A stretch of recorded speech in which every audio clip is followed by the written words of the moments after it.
Kami persilakan untuk bisa menempati tempat duduk yang telah disiapkan.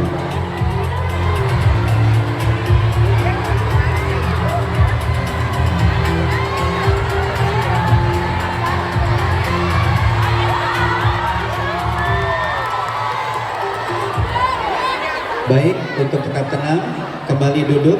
Silakan kembali duduk, ibu-ibu semuanya. Silakan kembali duduk. Mohon tenang dan kerjasamanya.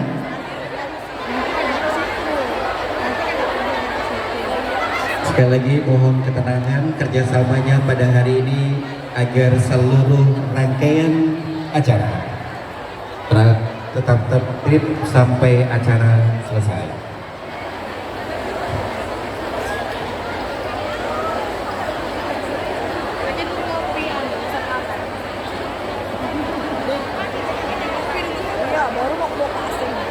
Baik, pengambil gambar selesai, kami persilakan kembali. Ganti apa nih?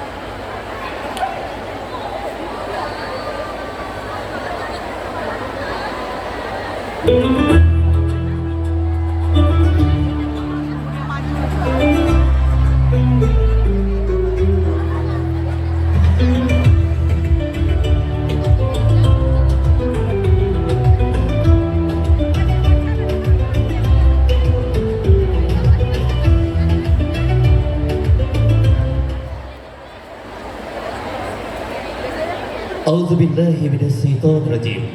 Bismillahirrahmanirrahim. Ya ayyuhalladzina amanu kutiba alaikum siyam kama kutiba alal ladzina min qablikum la'allakum tattaqun. Hai orang-orang yang beriman, diwajibkan atas kamu berpuasa sebagaimana diwajibkan atas orang-orang sebelum kamu agar kamu bertakwa. Hadirin kaum muslimin dan muslimah, assalamualaikum warahmatullahi wabarakatuh.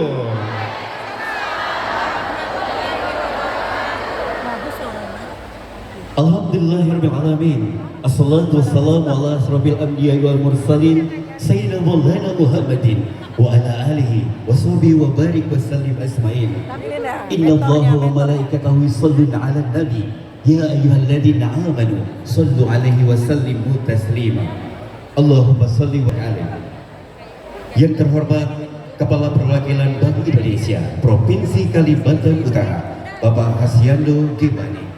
Yang kami hormati Wali Kota Tarakan Bapak Dr. Haji Khairul Master Kesehatan beserta Ibu Siti Rega SKPDM dan Wakil Ketua Tim Penggerak PKK Kota Tarakan Ibu Juliani. Yang kami hormati anggota DPRD Provinsi Kalimantan Utara.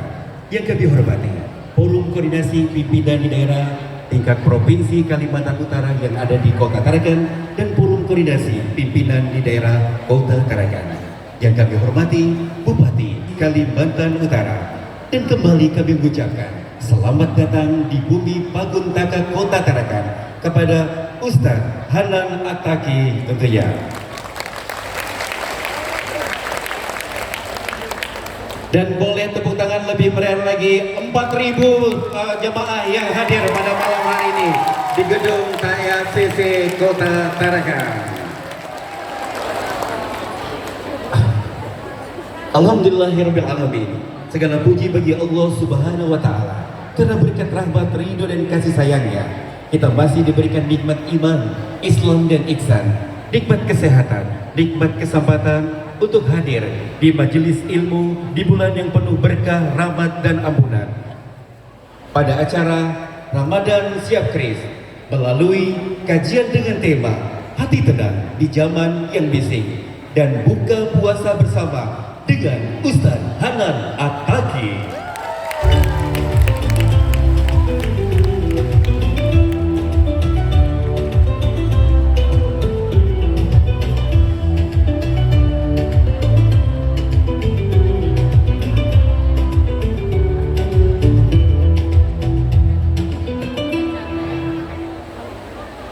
Salawat dan salam selalu tercurah kepada baginda Rasulullah Sallallahu Alaihi Wasallam beserta keluarga, sahabat dan pengikutnya hingga akhir zaman. Semoga kita yang hadir pada sore hari ini Mendapat syafaat beliau di yaumul qiyamah nanti teriring ucapan Allahumma salli ala Muhammad wa ala ali Sayyidina Muhammad. Gimana? Bapak Ibu yang dimuliakan Allah Subhanahu wa taala. Kegiatan hari ini hadir sebagai bagian dari upaya menyemarakan Ramadan 1447 Hijriah sekaligus rangkaian Road to Kaltara Syariah Festival tahun 2026 yang diselenggarakan oleh Bank Indonesia Provinsi Kalimantan Utara.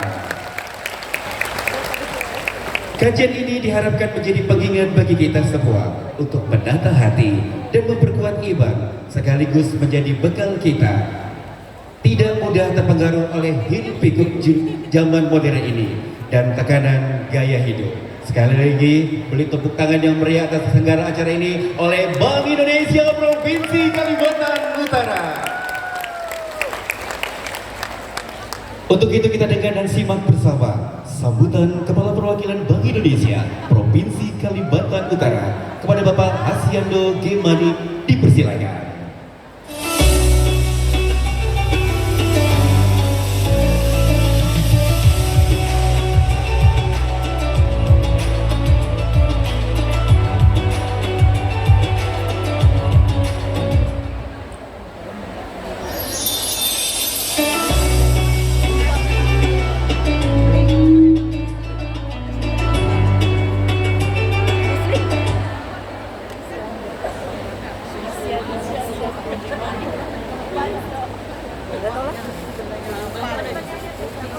Assalamualaikum warahmatullahi wabarakatuh.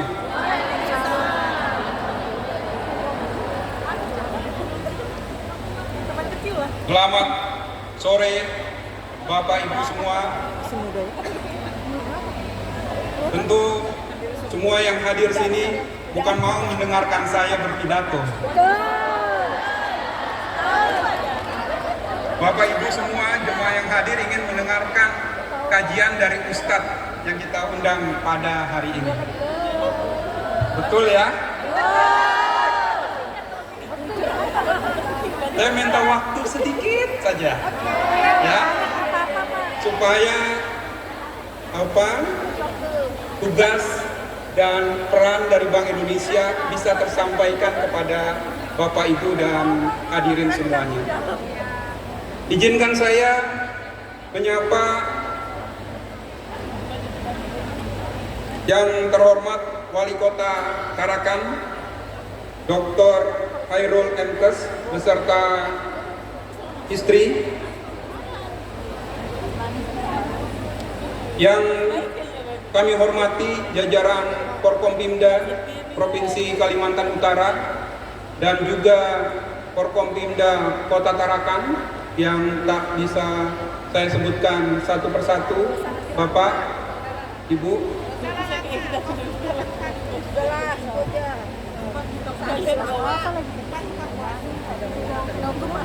Perwakilan kepala daerah, kabupaten kota yang barangkali hadir se-Kalimantan Utara, pimpinan instansi vertikal, kepala dinas, pimpinan perbankan se-Kalimantan Utara, serta akademisi, dan yang kita banggakan, yang kita cintai, Ustadz Hanan Ataki sebagai narasumber kita pada sore hari ini. Kita berikan tepuk tangan yang meriah.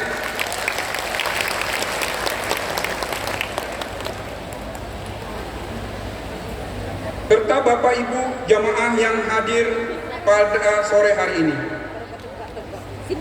Pergi ke masjid membawa sajadah, hingga sebentar membeli kurma.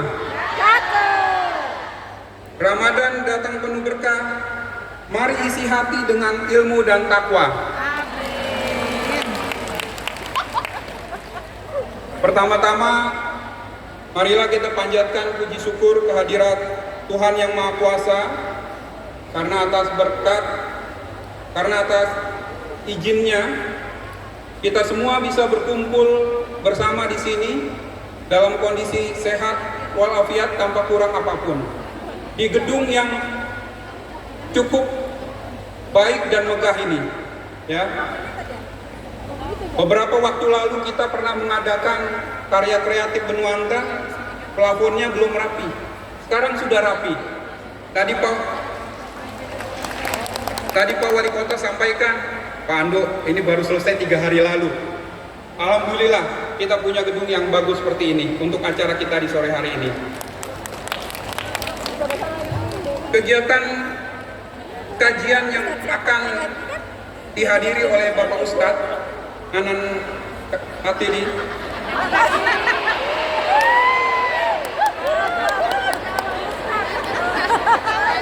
Siapa namanya? Ya, Hanan Ataki. Betul ya? Kegiatan ini merupakan rangkaian. Saya sebenarnya tadi mau tes aja. Kegiatan kita merupakan rangkaian dari Kalimantan Utara Syariah Festival yang rencananya puncaknya pada April 2026. Ya. Kemarin kita sudah bersama Pak Wali Kota membuka Festival Ramadan, di mana itu merupakan pembuka dari Kasafa Kalimantan Utara Syariah Festival. Akan ada berbagai kegiatan dalam Kaltara Syariah Festival tersebut. Ya, ada pameran produk halal, kemudian juga ada pria, fashion dan lain sebagainya. Ya, jadi nanti ibu-ibu semua atau mungkin ada bapak-bapaknya kalau udah selesai dari sini bisa berbelanja di Festival Ramadan kita di Gita Jala. Ya. Pada puncak Kalimantan Utara Syariah Festival di April 2026 akan lebih banyak event yang akan dihadirkan oleh Bank Indonesia. Ya. Ada bazar yang lebih besar, layanan sertifikasi halal gratis, sampai bisnis matching untuk akses pembiayaan syariah. Jadi saya berharap Bapak Ibu semua sama-sama mensukseskan program kita sehingga ekonomi syariah kita Kalimantan Utara tumbuh berkembang dengan pesat. Pada kesempatan ini kami menyapa dan berterima kasih banyak kepada Bapak Ustadz Hanan Ataki yang sudah jauh-jauh dari Tarakan untuk berbagi ilmu dengan masyarakat Kalimantan Utara. Jadi Pak Ustadz, ini mungkin bukan suatu kebetulan. Jadi teman-teman Bank Indonesia juga banyak yang mungkin menjadi pengagum dan fans dari Bapak Ustadz, sehingga dari teman-teman kami di Bank Indonesia alhamdulillah bisa mewujudkan acara kita di sore hari ini. Kami terharu melihat antusiasme masyarakat Kalimantan Utara. Tadi disampaikan di awal jumlahnya 4.000 jamaah. Sebetulnya kalau kita mau lebih banyak bisa saja, tapi nanti kita tidak terlalu nyaman, ya. Jadi kita batasi, walaupun kebutuhannya jauh daripada ini, Bapak Ustadz. Juga menyampaikan permohonan maaf kepada rekan keluarga Bapak Ibu yang mungkin belum memperoleh tiket masuk ke tempat yang nyaman ini. Semoga di lain kesempatan kita bisa berkumpul dalam ruang yang lebih luas. Bapak Ibu jamaah yang berbahagia, tema yang diambil dalam kajian Ustadz Hanan Ataki yaitu hati tenang di zaman yang bising. Ya. Menurut hemat kami ini sangat relevan. Anak muda, ya, yang kadang galau atau too much information. Kalau zaman saya itu zaman 80-an, 90-an, kita sering kekurangan informasi. Tapi di sini saat ini dengan kemajuan teknologi media sosial, justru kita kebanyakan informasi yang akhirnya membuat kita menjadi bingung, ya, menjadi galau. Nah, nanti Bapak Ustadz akan menjelaskan kepada kita semua bagaimana agar kita memiliki hati yang tenang di zaman yang bising. Ya, kalau saya boleh bercerita Bapak Ibu semua,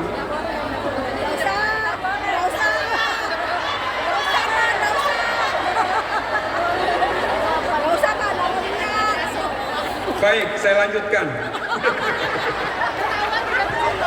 Oke, jadi dalam kegiatan sore ini, ya saya persingkat ya. Jadi kemarin kita menggunakan kris dalam pendaftarannya. Tujuannya apa? Supaya Bapak Ibu jamaah yang belum pernah menggunakannya terbiasa menggunakannya.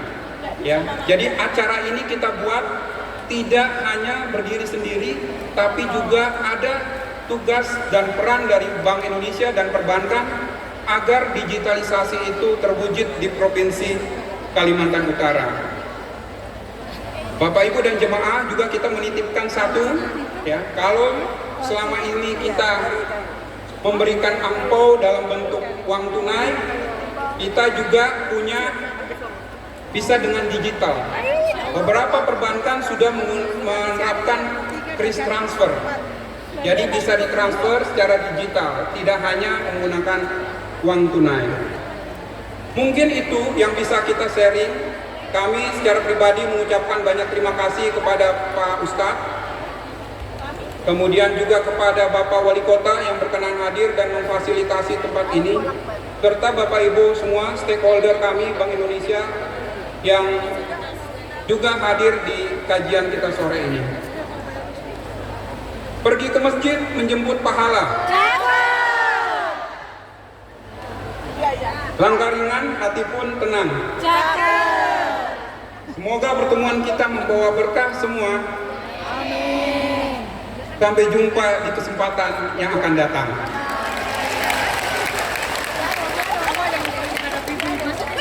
Sudah ya? Baik, demikian. Wassalamualaikum warahmatullahi wabarakatuh. Izin Pak untuk kartu tempat Bapak. Selanjutnya dilakukan sesi foto bersama. Kami berikan dengan hormat kepada Wali Kota Tarakan dan juga Ustadz Hanan Ataki untuk sesi foto.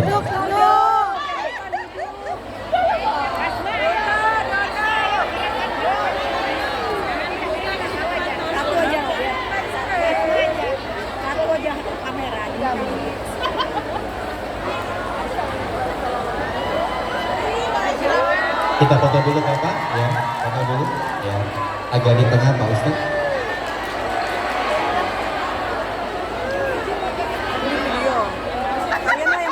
Oke.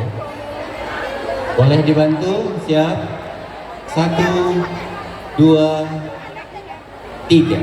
Oke, boleh kode krisnya Pak? Ya, kode kris ya, kris ya, kris ya.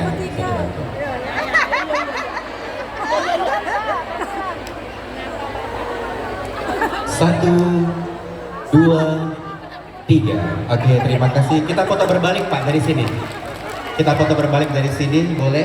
Kepada FKPD mohon berdiri, ya FKPD saja dan juga tamu-tamu kehormatan lainnya. Foto bersama dulu di sini. Silakan berdiri Pak FKPD-nya. Ya.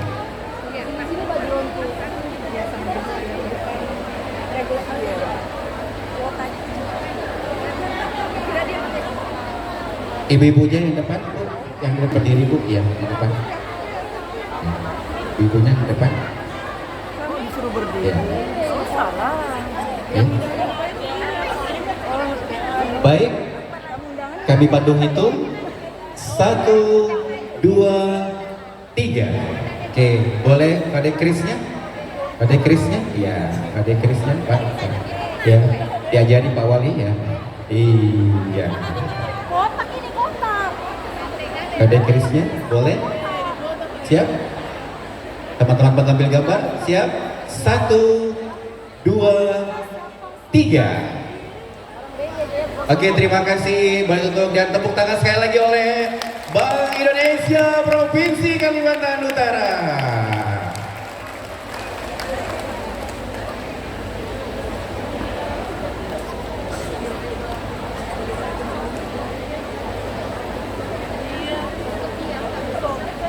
Kita masuk target kita.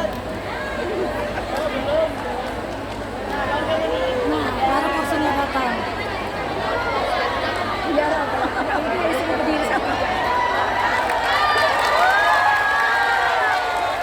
Baru kursinya tuh.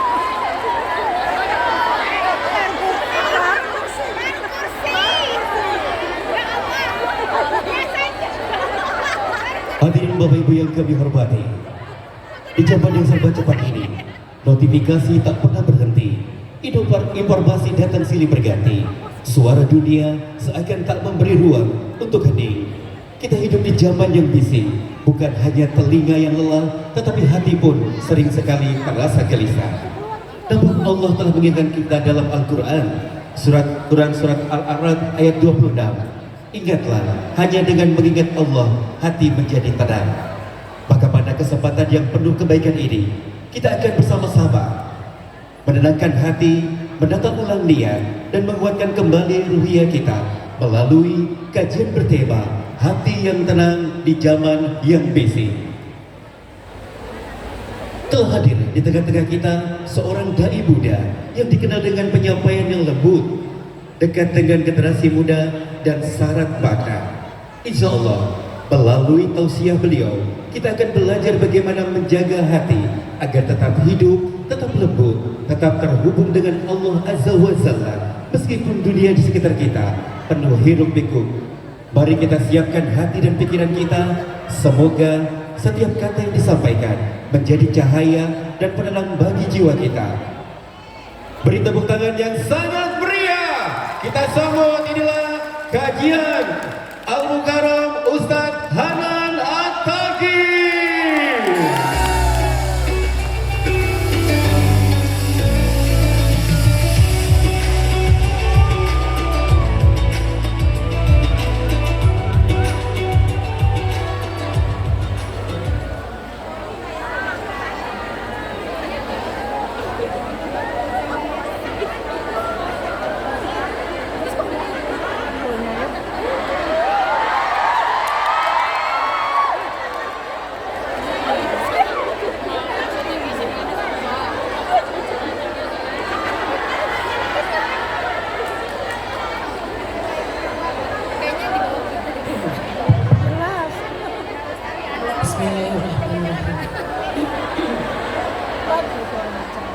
Assalamualaikum warahmatullahi wabarakatuh.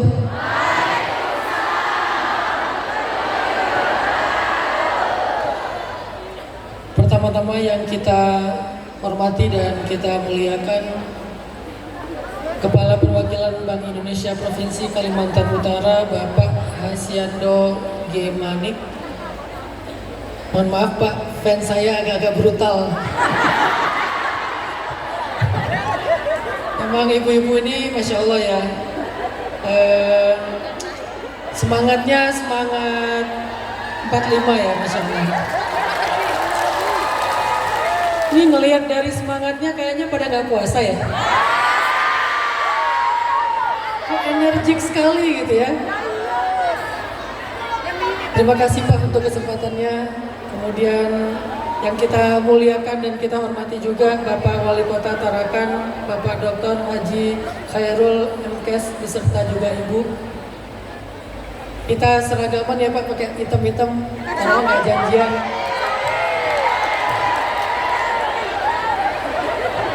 Terima kasih Pak untuk kesempatannya di kota Bapak. Anak-anak muda, jomblo-jomblo fisabilillah Kota Tarakan, mana suaranya? Luar biasa.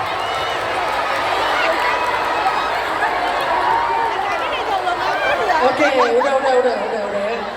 Ngaji.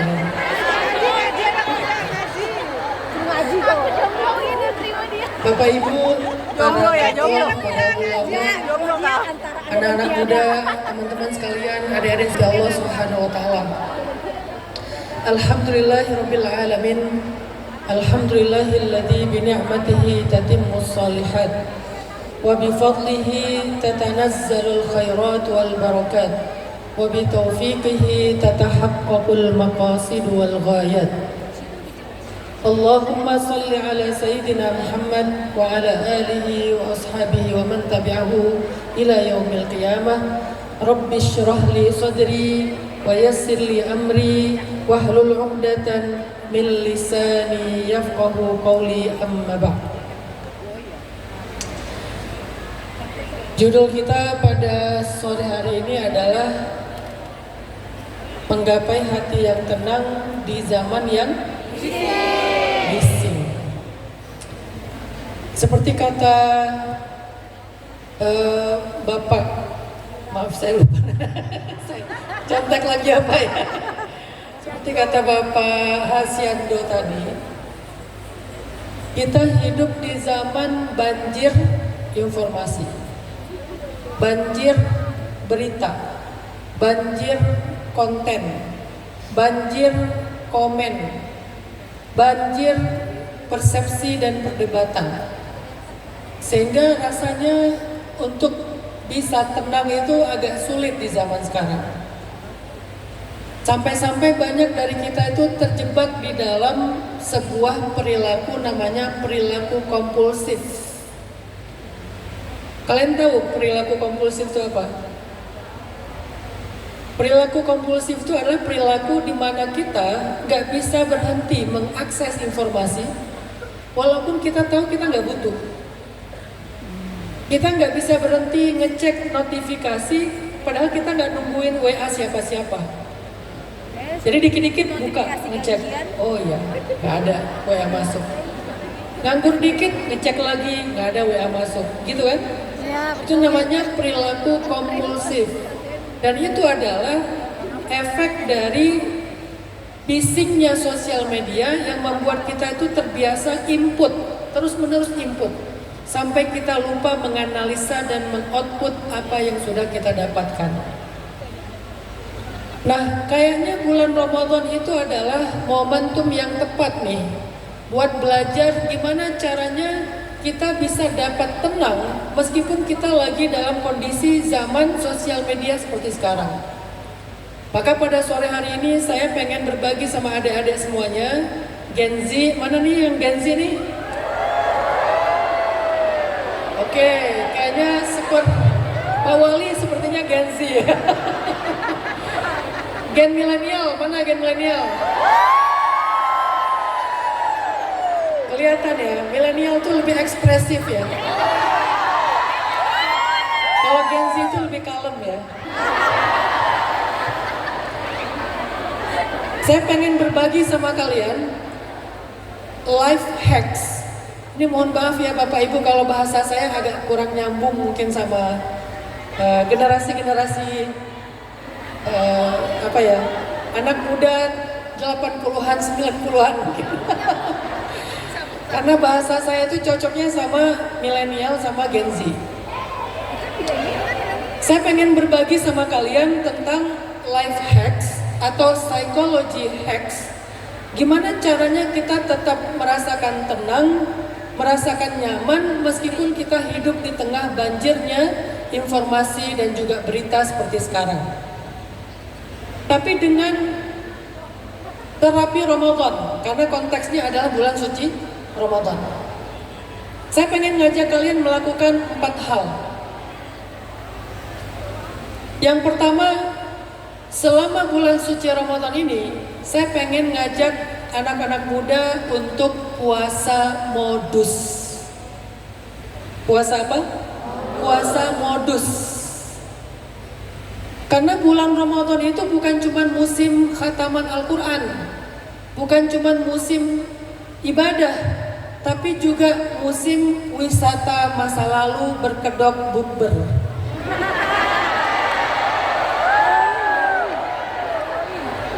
Bayangin ya, kalian udah move on bertahun-tahun, tiba-tiba muncul notifikasi, nanti bukber kamu hadir nggak? Kalau kamu hadir, yuk bareng aku jemput. Kita udah move on bertahun-tahun, ternyata balik lagi gara-gara mungkin di bulan Ramadan itu setan memang dibelenggu, tapi mantan yang mengganggu.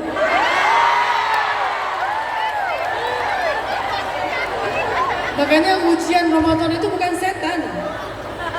Kita bisa menghadapi setan di bulan Ramadan, tapi kita kalah sama itu yang bikin kita terdistraksi dari ibadah. Jadi yang bikin kita nggak fokus dengan ibadah, nggak khusyuk dengan sholat, itu gara-gara banyak modus di dalam bulan suci Ramadan.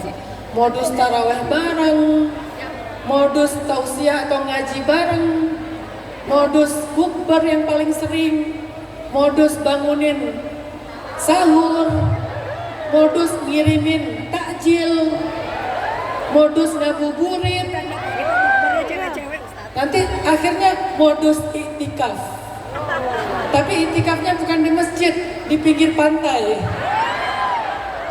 Ini semuanya adalah penyebab kenapa kita nggak bisa tenang padahal kita sedang menjalankan ibadah puasa. Jadi please saya minta selama Ramadan tinggalkan mantan. Selama Ramadan jangan buka-buka lagi akun kedua buat kepoin orang yang sudah lama pergi. Selama Ramadan jangan lagi modus-modusan salah ngirim WA, salah mencet emoticon, nggak sengaja nge-like. Udah nggak pakai modus-modus lagi selama Ramadan. Itu adalah life hacks pertama kalau pengen tenang beribadah selama bulan suci Ramadan. Puasa modus. Jangan pura-pura nggak sengaja tapi ada maunya. Jangan selama bulan Ramadan. Yang kedua, selama bulan Ramadan saya pengen ngajak anak-anak muda Gen Z dan Gen Milenial untuk puasa scrolling sosmed. Puasa apa? Puasa scrolling. Kenapa scrolling ini harus dihentikan atau dikurangin? Karena scrolling itu efek terhadap diri kita itu lumayan berat loh. Scrolling itu bikin kita nggak tenang, apalagi kalau kita sampai terjebak di dalam perilaku adiksi doom scrolling namanya. Apa itu doom scrolling? Suka menginput berita-berita negatif, berita-berita buruk. Udahlah scrolling, tiduran, miring. Tiba-tiba udah 2 jam, 3 jam, terus saja scrolling, input, dan itu benar-benar menghilangkan kenyamanan dalam hati kita. Itu kenapa kalian kadang-kadang anxiety, gelisah, overthinking. Salah satu penyebabnya adalah kebanyakan scrolling. Coba kurangin scrollingnya. Waktu scrolling itu harusnya bisa kita pakai buat yang lain-lain. Tapi ketika kita terjebak di dalam scrolling, kita akhirnya lupa waktu dan akhirnya terjebak di dalam perilaku yang negatif. Rasulullah SAW bersabda, "Min husni islamil mar'i tarkuhu ma la ya'ni." Salah satu di antara kesempurnaan Islam seseorang itu adalah meninggalkan apa-apa yang tidak bermanfaat buat dia. Dan salah satu di antara yang tidak bermanfaat itu adalah doom scrolling atau adiksi scrolling. Kita nggak butuh, kita lagi nggak nyari apa-apa, tapi kayak nggak bisa berhenti aja. Jari kita terus scrolling berita, terus scrolling postingan, dan itu benar-benar membuang waktu kita secara sia-sia. Jadi coba selama bulan Ramadan adik-adik kita kurangin waktu scrolling kita. Pakai waktu yang 2 jam sebelum tidur itu buat baca surat Al-Mulk, baca surat Ar-Rahman, atau tadarusan. Pakai waktu 2 jam yang kita pakai buat scrolling selama siang hari, buat misalnya zikir. Daripada kalian otomatis scrolling, mending kalian otomatis pencet tasbih. Jadi selama Ramadan itu coba bawa ini kemana-mana. Ini harus jadi lifestyle anak muda sekarang. Jadi jangan cuma aksesorisnya handphone doang. Seakrab apa kita dengan tasbih digital kita? Kalau nggak pakai tasbih digital, tasbih butiran boleh. Seakrab apa kita dengan tasbih ini? Apakah seakrab kita dengan handphone sehingga kita nggak bisa lepas dari tasbih, maka kita di situ akan belajar merasakan tenang. Jadi yang bikin kita terdistraksi itu scrolling.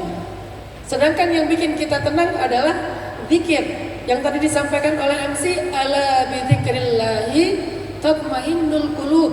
Bukankah dengan mengingat Allah hati menjadi tenang? Jadi coba selama bulan Ramadan itu kita kurangin kebiasaan kita untuk scrolling TikTok, scrolling IG, scrolling YouTube Short. Kurangin. Kenapa? Karena itu benar-benar membuang waktu kita. Apalagi ketika kita scrolling, kita nggak bisa memilih mana berita yang baik, mana yang buruk, mana yang kita butuhkan, mana yang kita nggak butuhkan. Kalau dulu di zaman saya 90-an, kita tuh nonton TV masih bisa milih channel ya. Bapak-bapak milih channelnya berita, ibu-ibu milih channelnya mungkin masak-masak, anak kecil milih channelnya kartun, anak muda milih channelnya hiburan, olahraga. Tapi kalau scrolling, kita udah gak memilih berita. Kita diberikan berita secara habis-habisan, secara masif, dan kita tuh gak sempat untuk menganalisa berita tersebut. Sehingga para peneliti menyimpulkan ada beberapa penemuan negatif dari kebiasaan adiksi doom scrolling.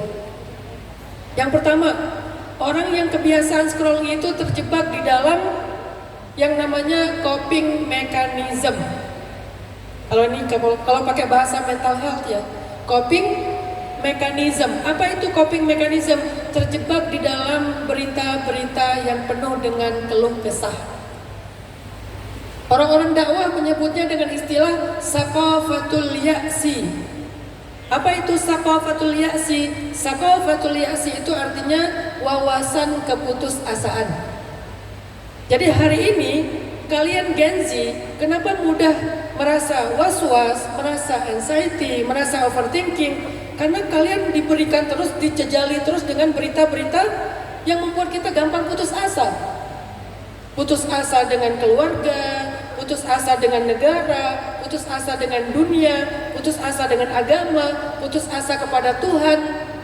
Kenapa? Karena kita terjebak di dalam sebuah berita buruk yang dalam bahasa psikologi disebut dengan coping mechanism. Apa efek dari kebanyakan coping mechanism? Kebanyakan ngeluh.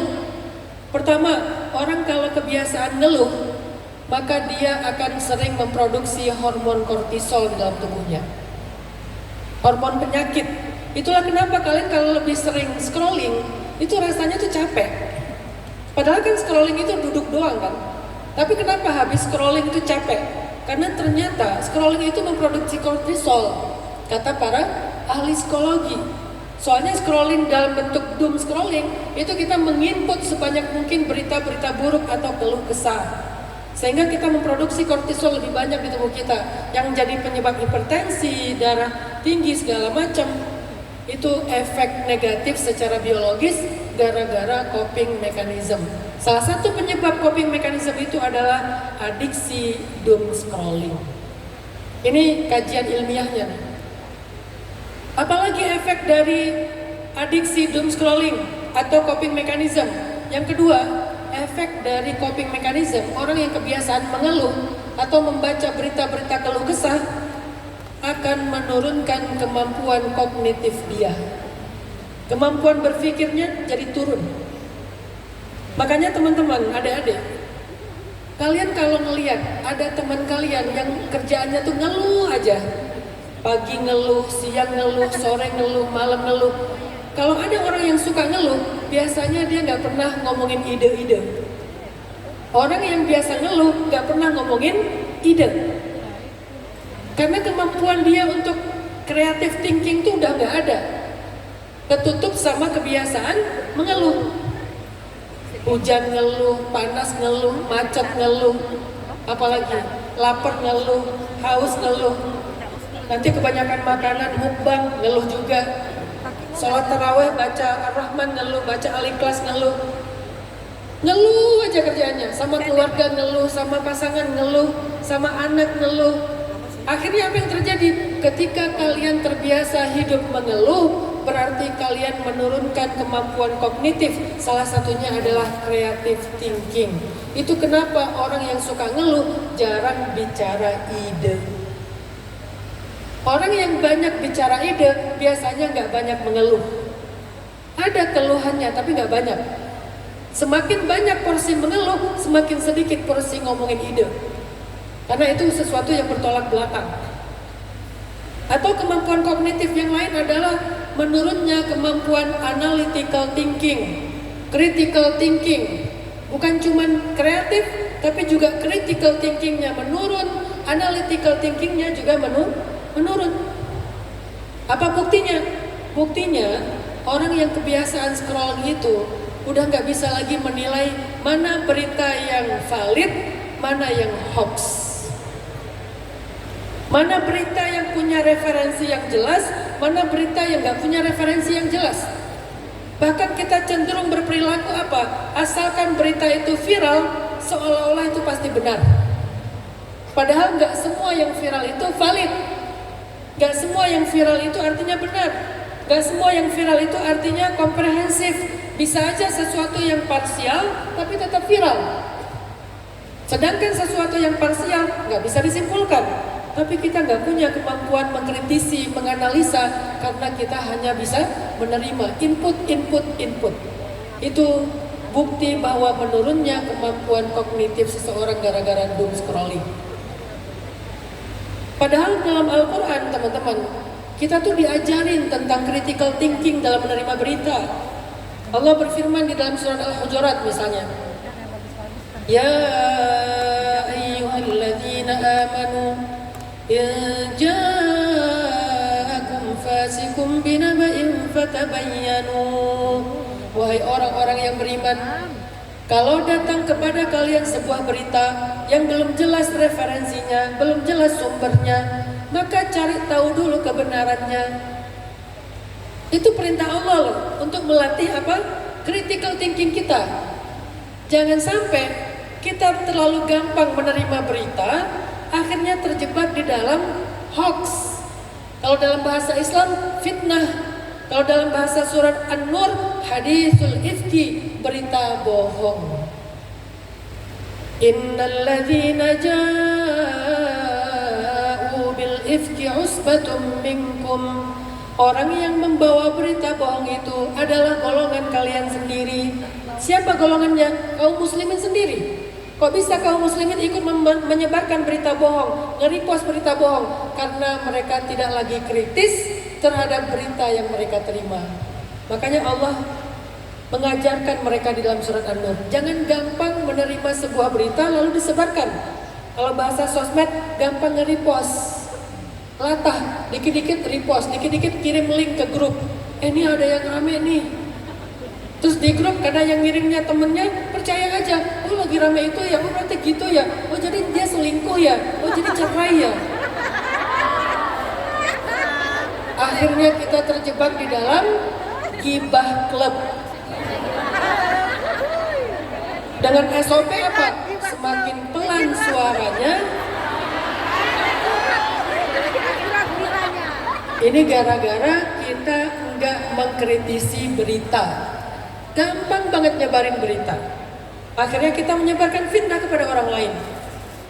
Atau kadang-kadang kita gini ya, kalian pernah nggak baca sebuah konten atau nonton sebuah konten, tapi captionnya nggak jelas kan? Akhirnya supaya lebih jelas kalian cari informasinya dengan baca apa? Komen. Pernah nggak kayak gitu? Sama. Saya kadang kalau dapat konten gitu ya, postingan tentang kecelakaan, itu kan nggak jelas ya, kecelakaannya di mana, kejadiannya kapan, korban jiwanya berapa, nggak jelas. Pokoknya ada konten kecelakaan di tol misalnya. Karena saya kepo, akhirnya cari informasinya di komen. Saya kliklah komen, saya cari satu-satu. Tiba-tiba ada yang komen, oh itu kecelakaannya dekat rumah saya. Oh itu yang jadi korban adalah adik teman saya. Oh itu begini, oh itu begitu. Akhirnya saya percaya, padahal bisa jadi yang komen itu cuma usil doang, cuma iseng doang. Tapi kita langsung menyimpulkan dan hasilnya terjebak di dalam fitnah. Gimana kalau beritanya tentang orang lain, tentang keluarga seseorang, tentang jabatan seseorang, tentang keadaan seseorang? Ini bahaya. Akhirnya kita jadi ikut menyebarkan fitnah. Kenapa kita nggak mampu mengkritisi informasi? Karena kita terbiasa dengan doom scrolling, coping mechanism, menurunkan kemampuan kognitif kita. Dan itu scientific, ilmiah. Bukan nggak boleh scrolling, tapi porsinya kayaknya udah agak over sih menurut saya sekarang. Kita scrolling itu udah nggak tahu waktu. Di toilet scrolling 2 jam. Padahal kebutuhan di toilet itu cuma 10 menit. Kenapa kok khusyuk sekali di toilet? Sampai setelah 2 jam nggak bisa berdiri. Udah kram semuanya. Kenapa? Kebanyakan scrolling. Di toilet 2 jam. Sebelum tidur 2 jam. Harusnya tidur jam 10, tapi malah tidurnya jam 2. Kenapa? Tadi scrolling, tiduran, miring. Baru berhenti, habis baterai. Atau baru berhenti, ketiduran tapi dalam keadaan handphonenya masih nyala. Ini adalah perilaku yang membahayakan kemampuan kognitif kita. Jadi kita nggak terbiasa lagi menganalisa informasi.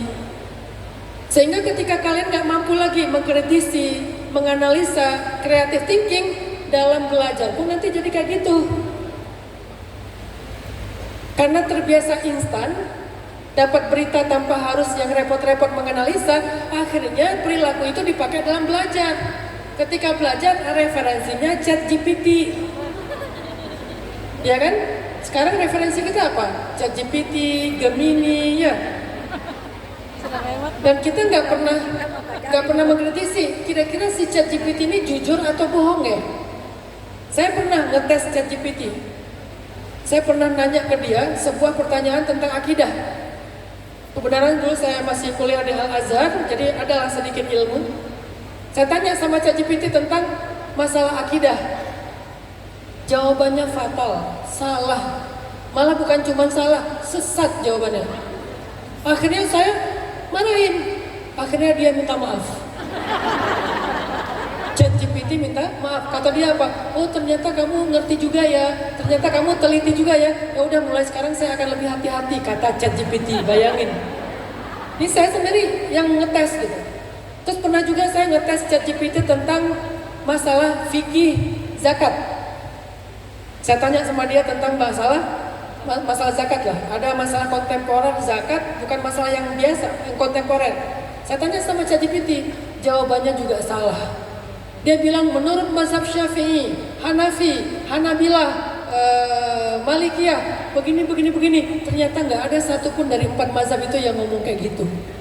Saya marahin lagi, minta maaf lagi. Jadi kita udah sering marahan sih. Akhirnya balikan. Ini menjadi bukti teman-teman, adik-adik, bahwa kalian nggak boleh percaya gitu aja sama AI. Apalagi masih AI, belum jadi GI, belum jadi SI. Kalau AI itu kan masih di bawah manusia. Kalau GI udah setara dengan manusia. Kalau SI mungkin, nauzubillah semoga enggak ya, itu udah di atas manusia. Kalau dia masih AI, artificial intelligence, belum menjadi yang GI atau SI yang super intelligence, berarti dia masih di bawah kita. Tergantung siapa yang paling sering nge-prompting. Apa yang paling banyak info yang di sosial media atau mungkin di Google, dia carinya dari Google juga. Sehingga kalau kalian nggak punya kemampuan critical thinking, analytical thinking, maka kalian akan mencari referensi yang instan, ternyata salah. Jadi metode belajar kita dipengaruhi oleh behavior kita dalam sosial media. Itu kenapa saya bilang doom scrolling itu bahaya, adik-adik. Makanya hari ini kita gampang banget prompting. Ketika dia jawab, seolah-olah jawaban dia itu adalah sodako ChatGPT. Maha benar ChatGPT, nggak ada rasa kritikal lagi. Justru kita agak kritis terhadap Al-Quran, kritis terhadap hadis. Padahal Al-Quran itu maha benar, padahal hadis itu nggak pernah salah. Tapi kita malah kritis. Kebalik, giliran sosmed kita tuh sangat mempercayai, iman banget gitu. Udah kayak Abu Bakar As-Siddiq, gak pernah membantah. Apa yang gak pernah kita bantah? Sosmed, TikTok, apalagi YouTube, Instagram, Facebook, kita nggak bantah. Giliran Al-Quran kita bantah. Masa sih? Hadis kita bantah. Masa gitu sih? Kita terlalu analytical thinking, critical thinking terhadap referensi yang jelas kebenarannya. Tapi kita bisa sangat fanatik, nerima gitu aja terhadap sesuatu yang bahkan nggak jelas referensinya. Jadi selama bulan Ramadan, selain puasa modus, coba kita belajar puasa scrolling. Kalau yang tadinya sehari scrolling 4 jam, Ramadan scrollingnya setengah jam aja lah. Bisa? 1 jam dia setengah jam. Benar? Caranya gimana? Ini tuh jangan dekat-dekat sama kita. Ini setan gepeng ini nih, taruh agak jauh. Simpan di lemari. Bukan cuma ditaruh yang agak jauh, tapi ditutup juga, jangan dibuka. Karena kalau ditaruhnya gini, nanti muncul notifikasi, pasti kalian akan buka. Gak distract. Taruh agak jauh. Kalau nggak urgent banget, jangan dibuka. Kalau nggak penting-penting banget, jangan dibuka. Kenapa? Begitu kalian buka, kalian pegang, pasti secara otomatis kalian akan langsung surfing. Kalian berselancar di sosial media, jadi scrolling nanti. Tapi kalau jauh kan agak mikir, sempat berpikir gitu, memutuskan, saya perlu nggak ya, saya butuh nggak ya, udah kalau saya nggak butuh, nggak usah dibuka deh. Yang harus dekat dengan kita itu adalah tasbih, buku, Al-Quran. Nganggur dikit buka buku, nganggur dikit tasbih, nganggur dikit ngaji, bukan nganggur dikit scrolling. Harusnya anak muda generasi sekarang balik lagi kepada generasi yang paling cinta terhadap literasi. Dan salah satu bentuk literasi itu adalah baca buku. Gak apa-apa mulai dari cerita-cerita yang kalian suka dulu lah, novel. Tapi kalau yang di situ Dracin, CEO internasional, kan nggak penting gitu. Nanti gara-gara kebanyakan nonton Dracin, ngelihat suaminya seorang yang mungkin belum sukses gitu, finansialnya masih susah. Jangan-jangan suami saya adalah anak konglomerat ya. Akhirnya halu. Kayaknya suami saya tuh diam-diam sebenarnya CEO internasional sih. Cuma nanti pasti dia meninggal aja dia baru ketahuan. Kapan ya dia meninggal? Ini halu gara-gara kebanyakan Dracin. Tapi oke lah Dracin ya. Karena sekarang kan Indonesia lagi agak ilfil sama drakor ya. Jadi pindahnya ke Dracin. Lagi bertengkar. Tapi yang melatih kemampuan berpikir kita itu bukan ini, bukan Dracin, bukan scrolling, bukan sosmed, justru baca buku. Nganggur dikit baca buku, nganggur dikit kalau nggak ada buku yang hard copy, oke, masih pakai buku digital, soft copy, yang jelas baca buku. Karena membaca yang hard copy itu sebetulnya ada sisi artnya sih. Ketika kita buka lembarannya, ada suaranya, terus aroma kertasnya, ya itu ada artnya, lebih estetik sih. Jadi coba kita ganti perilaku scrolling jadi perilaku zikir, Quran, atau baca buku. Selama Ramadan kita bisa latih itu. Agak banyakin zikir dan Quran dulu mungkin. Kurangin scrolling atau sosmed. Ini yang kedua. Yang ketiga, saya pengen ngajak anak-anak muda selama bulan Ramadan puasa drama. Puasa apa? Puasa drama. Apa itu puasa drama? Puasa untuk terlalu reaksionis terhadap ucapan-ucapan toksik. Apalagi kalau ucapan toksiknya itu di sosial media. Kalian diomongin, kalian dihina, kalian dicela, kalian dimarah-marahin, kata-katanya hate speech misalnya. Jangan terlalu reaksionis, jangan terlalu gampang kepancing, jangan di-replay, nanti jadinya drama di sosmed. Dan sekarang udah banyak drama di sosmed kita, capek kita. Jadi kalau mau tenang, kurangin drama. Baik drama antara kalian atau drama antara orang lain. Jadi kalau ada orang drama di komen, saling replay, saling nge-mention, kalian nggak usah ikut-ikutan di dalamnya. Kenapa? Kan kita pengen tenang. Drama itu nggak bikin tenang, teman-teman. Kalian pernah nggak ngetik sampai gemeteran? Pernah kan pas debat dengan seseorang, saking pengen sama-sama typing tuh, dia typing, kita typing, Saking mungkin adrenalin atau mungkin stres ya, sampai gemeteran loh tangan kita typing. Itu namanya drama. Kenapa bisa terjebak di situ? Karena terlalu gampang bereaksi. Kita tuh gampang dipancing. Ada orang ngomong jelek dikit di sosmed, langsung replay. Ada orang nyindir dikit di grup, langsung left grup. Gak mau live grup sendiri, gak hasut teman-teman yang masih di dalam untuk live juga. Akhirnya bikin grup tandingan. Kalian punya nggak grup yang sampai berbulan-bulan tuh sepi? Jangan-jangan mereka udah bikin grup sebelah. Cuman kalian doang yang di-invite di situ. Kenapa bisa terjadi yang kayak gini? Gara-gara drama. Sekarang anak SD juga udah mulai drama tuh. Gara-gara kemarin waktu pandemi ya, anak SD belajarnya pakai digital, pakai online. Mereka belajarnya Zoom. Akhirnya kadang-kadang sesekali mereka sekarang meetingnya Zoom. Terus mereka reuninya Zoom. Terus drama tuh, ada yang salah ngomong, ada yang salah komen, ada yang salah respon. Akhirnya drama juga. Kelas 4 SD aja udah drama sekarang.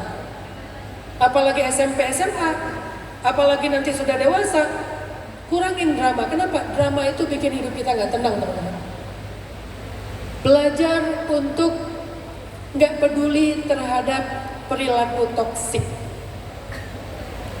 Dan dalam konsep mental health, nggak peduli terhadap perilaku toksik itu adalah salah satu di antara bentuk personal boundaries, batasan personal. Disebut dengan istilah emotional boundaries. Batasan emosional. Apa arti batasan emosional? Kita harus bisa memilih mana yang kita mau terlibat secara emosional, mana yang kita cuek, mana yang kita peduli, mana yang kita nggak peduli. Itu namanya batasan emosional, bagian dari personal boundaries. Dan itu penting untuk kesehatan mental. Dan saya bisa katakan, nggak peduli terhadap perilaku toksik itu sunnah Nabi. Itu ajaran Rasulullah SAW, gak peduli terhadap perilaku toksik. Apa dalilnya Ustaz?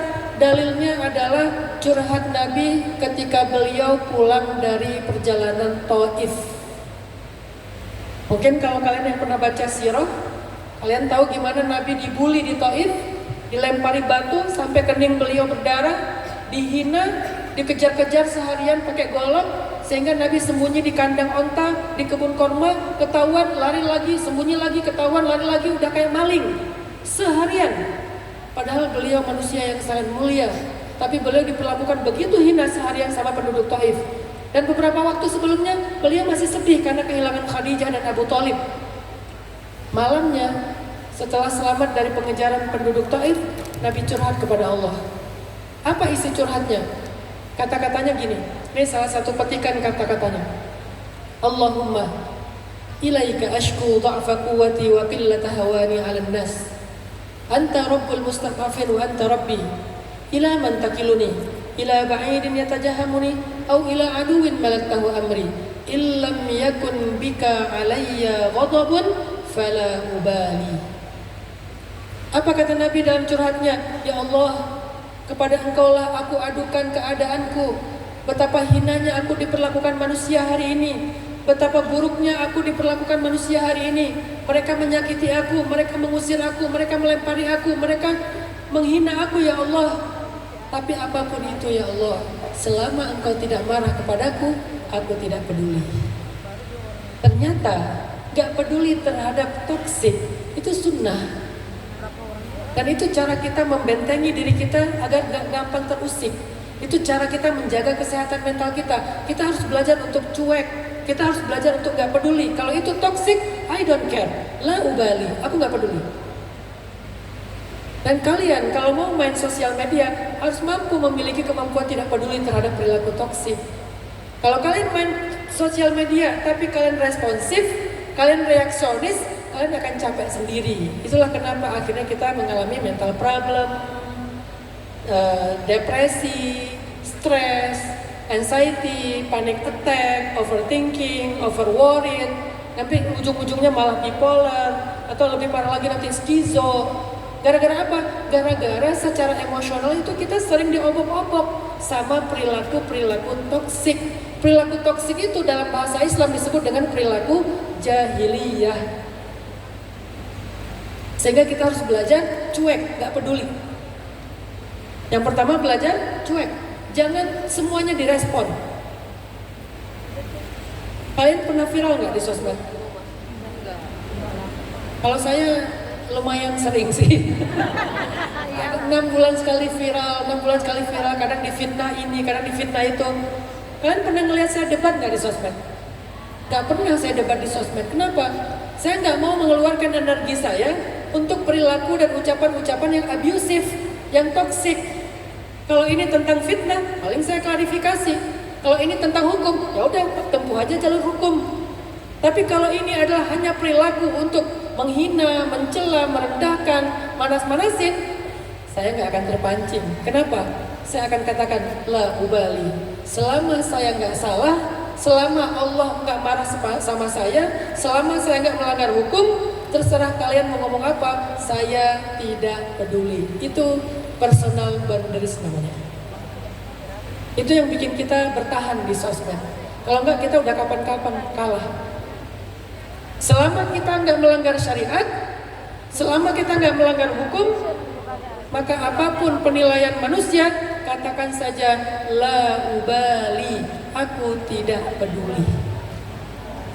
Terus yang kamu peduli itu apa? Allah, Rasul, keluarga, sahabat, guru. Udah. Allah, Rasul, keluarga, guru, sahabat, udah. Yang lain kalau dia toksik, aku nggak peduli.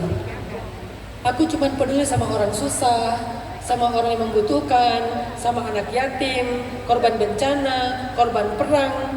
Itu kita peduli. Tapi terhadap perilaku toksik dan abusif, I don't care. La ubali, aku tidak peduli. Ini cara menghindari drama di sosmed. Namanya emotional boundaries, batasan emosional.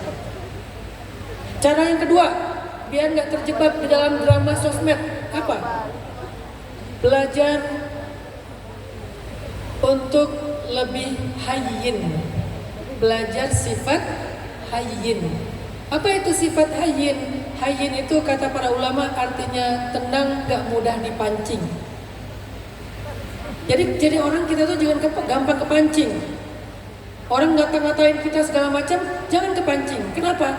Karena orang yang hayyin, di dalam sebuah hadis Nabi SAW bersabda, ada 4 sifat ahli surga dan gak mungkin masuk neraka. Salah satu dari 4 ini adalah hayyin, layyin, qaribin, sahlin. Hayyin, layyin, qaribin, sahlin. Salah satunya adalah hayyin. Apa itu hayyin?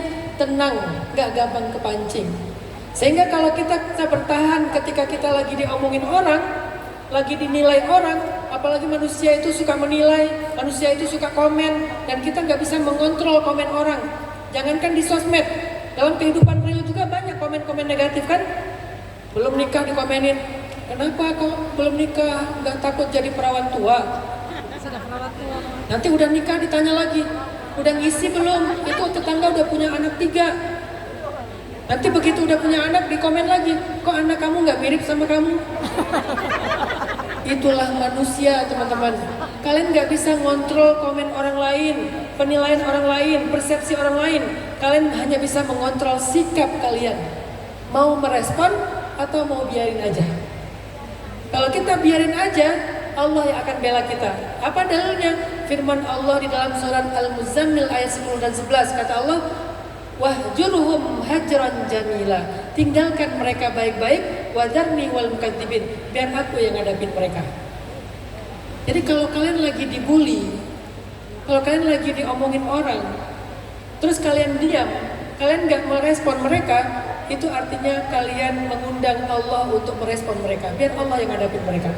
Itu terjadi kepada Sayyidah Aisyah di surat An-Nur, terjadi kepada Sayyidah Maryam di surat Maryam, terjadi kepada Sayyidina Zakaria di surat Maryam juga.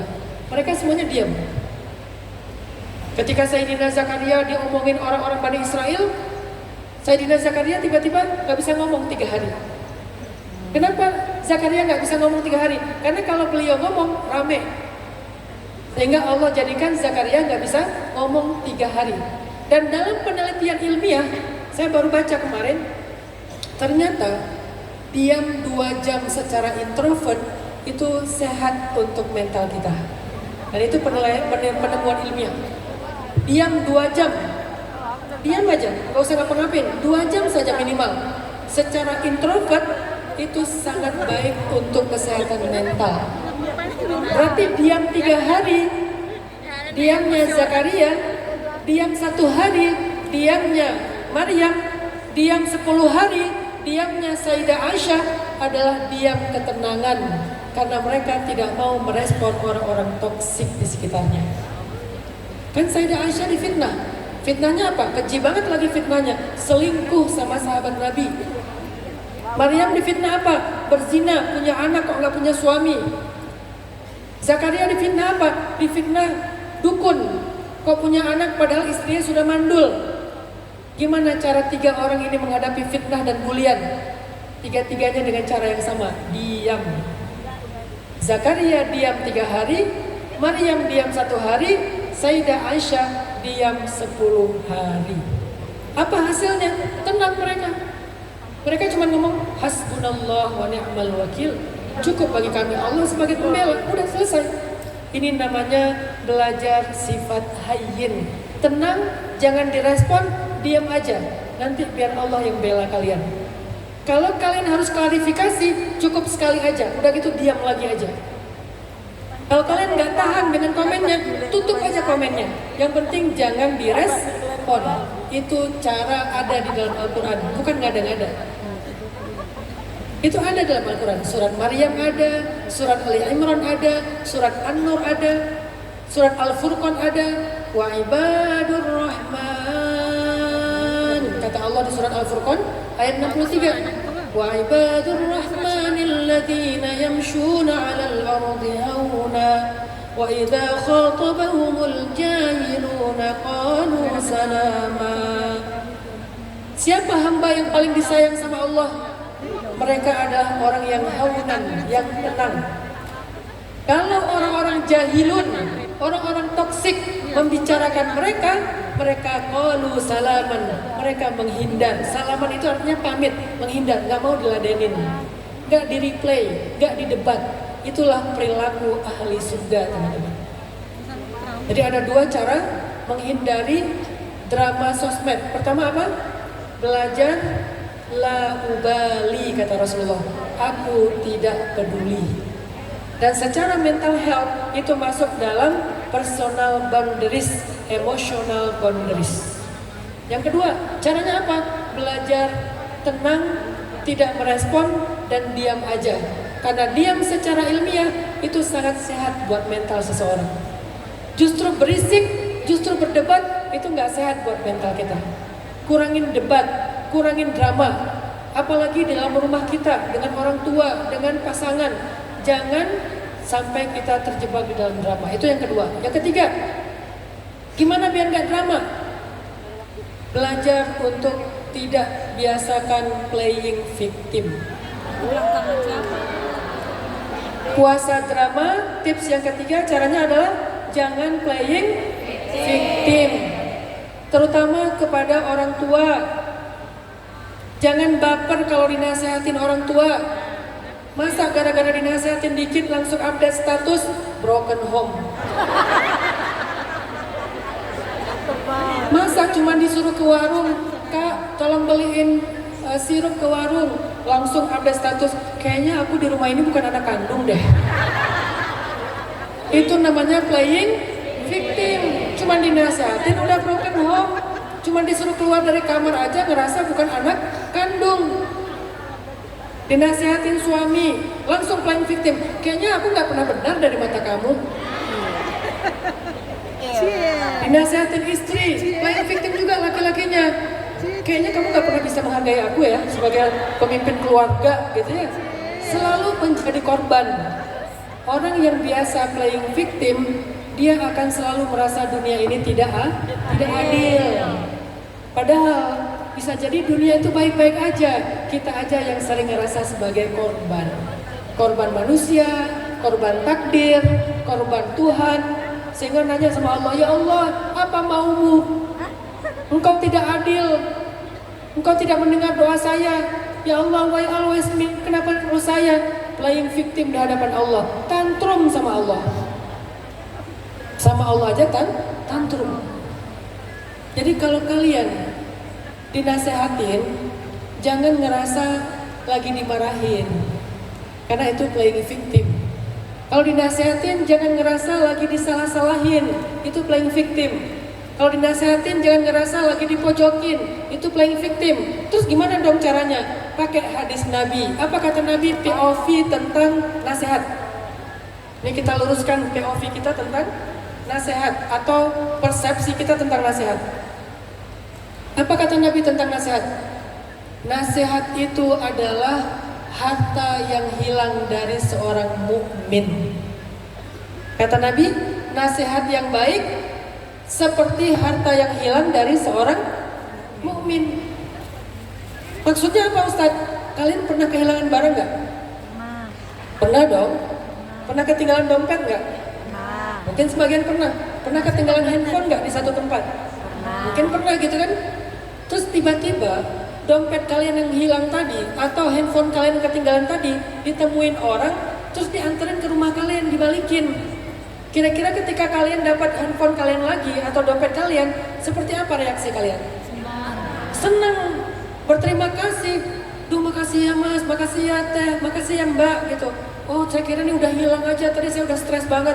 Alhamdulillah ternyata sekarang balik. Kata Nabi, nasihat itu adalah seperti barang hilangnya seorang mukmin. Artinya harusnya kita kalau nerima nasihat itu kayak orang nerima barang hilang yang dibalikin. Itu POV hadis.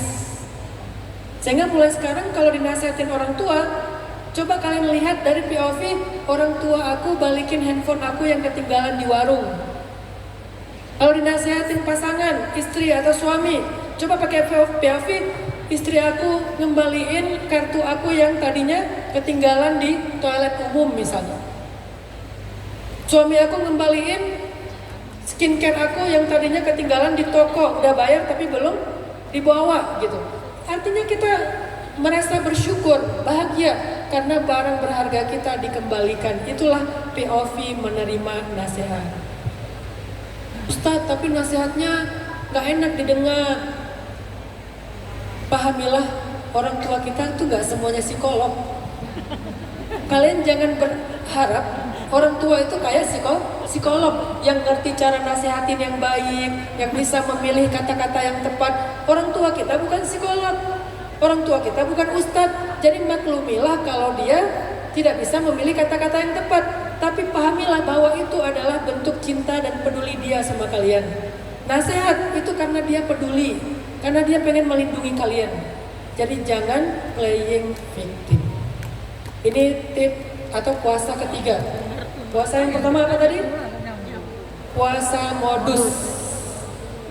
Jangan ngintip mantan pakai akun kedua lagi. Udahlah, unfollow aja. Kalau perlu blok aja udah. Jangan ngintip pakai akun kedua yang gak jelas namanya. Nonton live mantan pakai akun kedua, jangan. Tapi diam-diam ngasih gift, bunga, paus, buaya. Ini yang pertama puasa modus. Yang kedua puasa apa? Drama.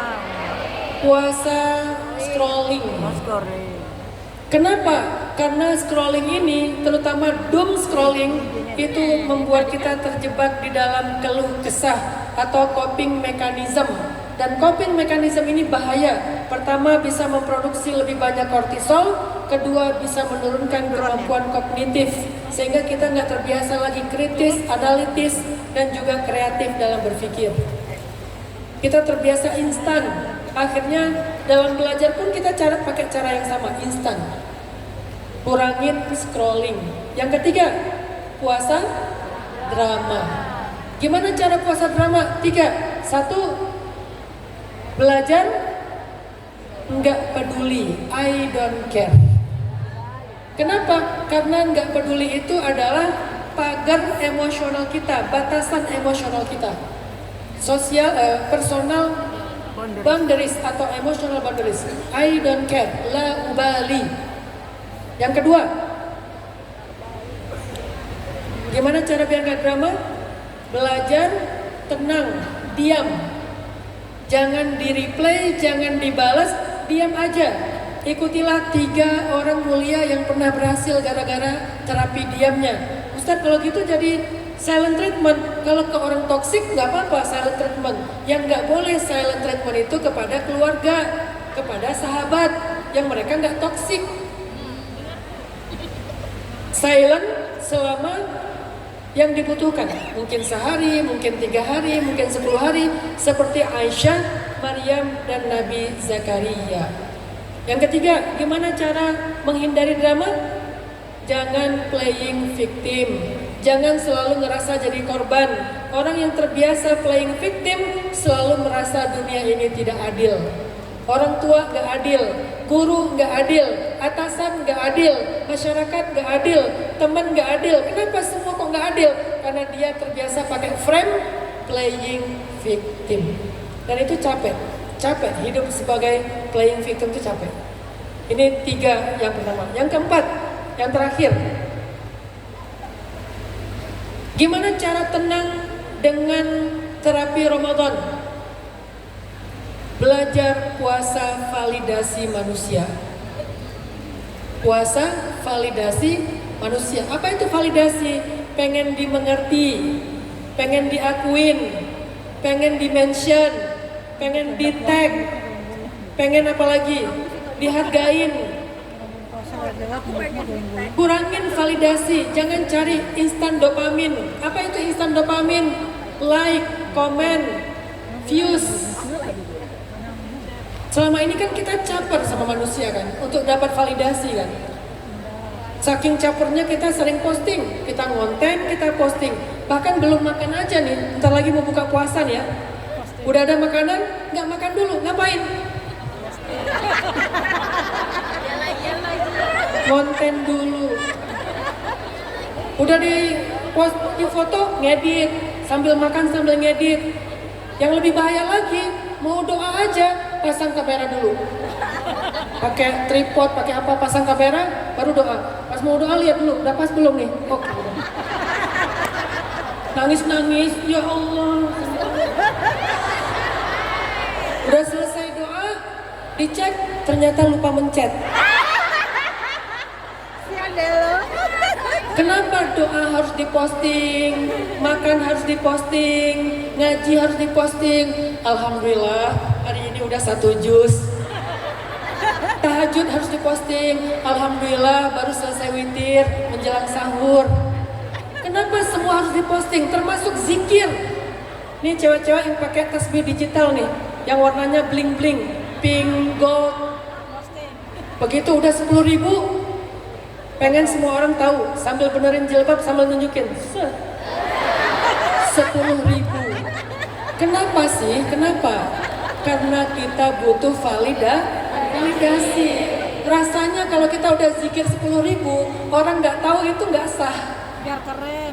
Udah baca 1 juz, orang nggak mengakui, itu rasanya sia-sia. Udah puasa, udah tahajud, udah sedekah, kalau nggak ada yang nge-mention, rasanya kita tidak dihargai. Itulah pentingnya validasi bagi orang zaman sekarang. Story WA, dilihat satu-satu, dia udah ngeliat belum ya? Ternyata udah 24 jam, dia nggak ngeliat. Besok dia story ulang, tapi khusus buat orang itu. Private, ya kan? Story ulang, tapi private khusus buat dia. Ditungguin seharian. Ternyata nggak lihat juga. Akhirnya dia status selama 1 minggu hanya untuk dilihat oleh satu orang. Kenapa? Validasi. Itu dalam bahasa mental health disebut dengan istilah instant dopamin. Self reward tapi instan. Dopamin itu kan hormon self reward. menghargai diri sendiri, tapi caranya instan dan bergantung sama orang lain, yaitu validasi. Hasilnya apa? Kita jadi kehilangan yang namanya kemandirian emosi. Artinya apa? Kita nggak bisa bahagia kalau tidak ada validasi dari orang lain. Kebahagiaan kita tergantung kepada netizen, tergantung kepada followers, tergantung kepada views, tergantung kepada like. Akhirnya kita nggak mandiri lagi secara emosi. Harusnya kita bisa dopamin tanpa harus validasi orang lain. Gimana dopamin buat diri kita sendiri? Self reward. Makan enak, ya udah makan aja. Ini bedanya real dopamin sama instan dopamin. Kan yang instan-instan tuh nggak sehat kan? Ada real dopamin, ada instan dopamin. Instan dopamin itu kayak mie instan, kayak junk food. Sedangkan real dopamin itu kayak real food. Real dopamin itu apa? Makan enak, itu real dopamin. Tapi kalau instan dopamin, makanannya enak, cuman nggak dinikmatin. Yang dinikmati apa? Foto makanannya. Kita udah berubah loh, behavior kita, perilaku kita. Ada makanan enak, nggak dinikmatin. Yang dinikmati apa? Fotonya. Foto dulu, posting. Kalau ada yang like, baru dia ngerasa reward, ngerasa dihargai. Padahal makanan itu sendiri adalah self reward. Apalagi real dopamin, beli barang yang kalian suka. Kalau cewek mungkin beli skincare, atau beli baju baru, atau beli sesuatu selama nggak berlebihan ya, sesuatu yang layak lah sebagai self reward. Itu adalah real dopamin.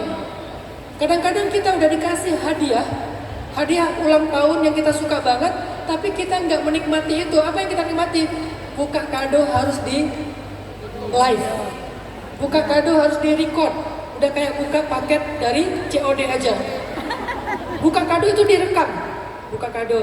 Jadi ini kado dari si fulan segala macam, buka, di videoin. Udah selesai di videoin, oh dapat hadiah segala macam ekspresif ya.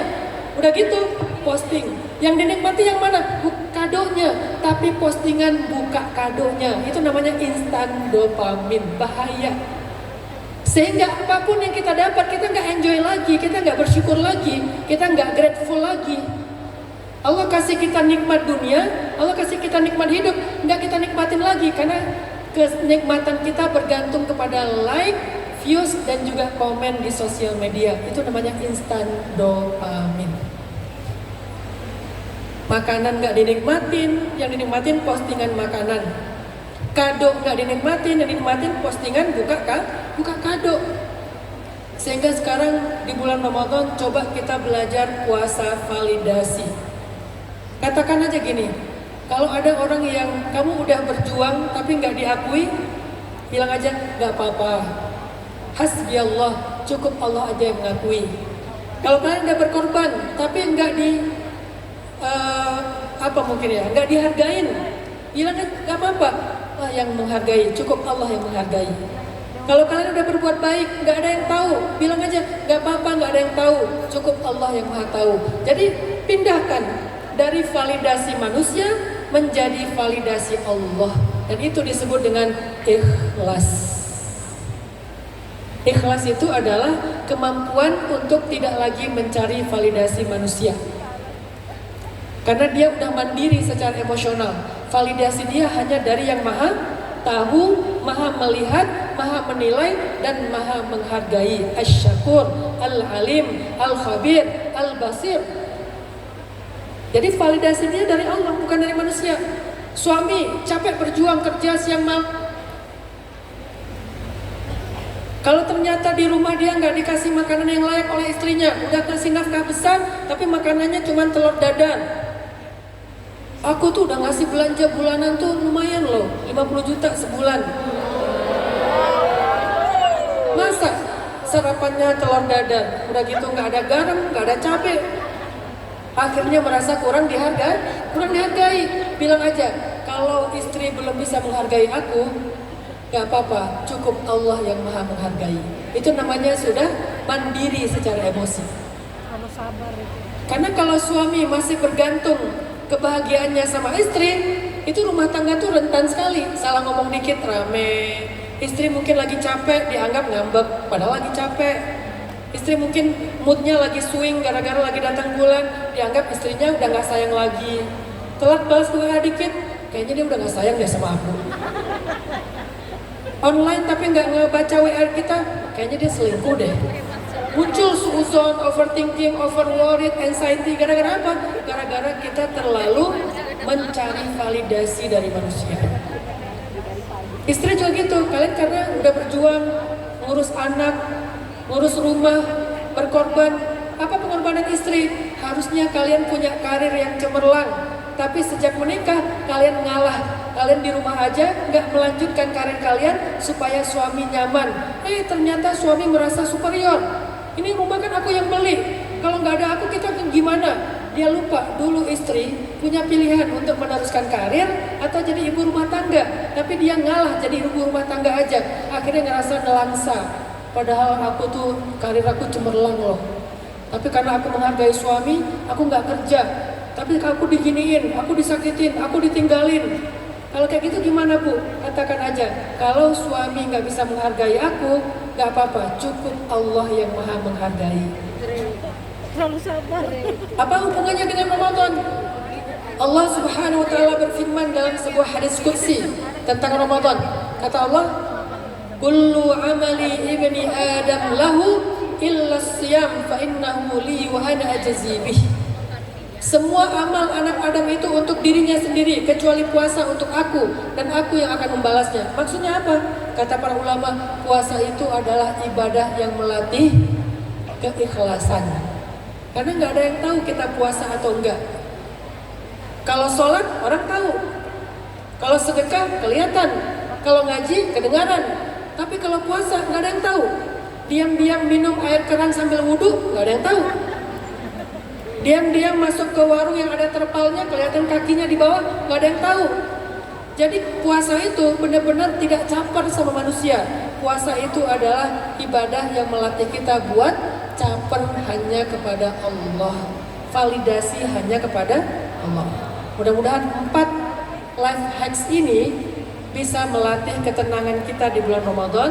Pertama, puasa sosmed atau scrolling. Puasa modus biar nggak ada lagi cerita-cerita lama yang bikin kita galau lagi.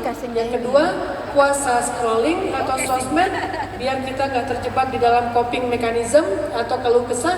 Yang ketiga, puasa drama biar kita nggak jadi playing victim, merasa dunia tidak adil, biar nggak rame. Dan yang keempat, puasa validasi manusia biar kita mandiri secara emosional. Saya kira itu aja yang bisa saya sampaikan. Mudah-mudahan bisa menjadi psychology hacks atau life hacks untuk kita mengisi bulan Ramadan yang penuh dengan keberkahan. Allahu a'lam, barakallahu fikum. Wassalamualaikum warahmatullahi wabarakatuh. Waalaikumsalam warahmatullahi wabarakatuh. Boleh tepuk tangan yang sekali lagi meriah Ustaz Hadar Atani. Dan langsung aja Pak Ustadz, kita bermuhasabah dan insya Allah waktu berbuka untuk Kota Tarakan 18.27. Masih ada beberapa menit kita bermuhasabah pada hari ini. Kami persilahkan Pak Ustadz untuk memimpin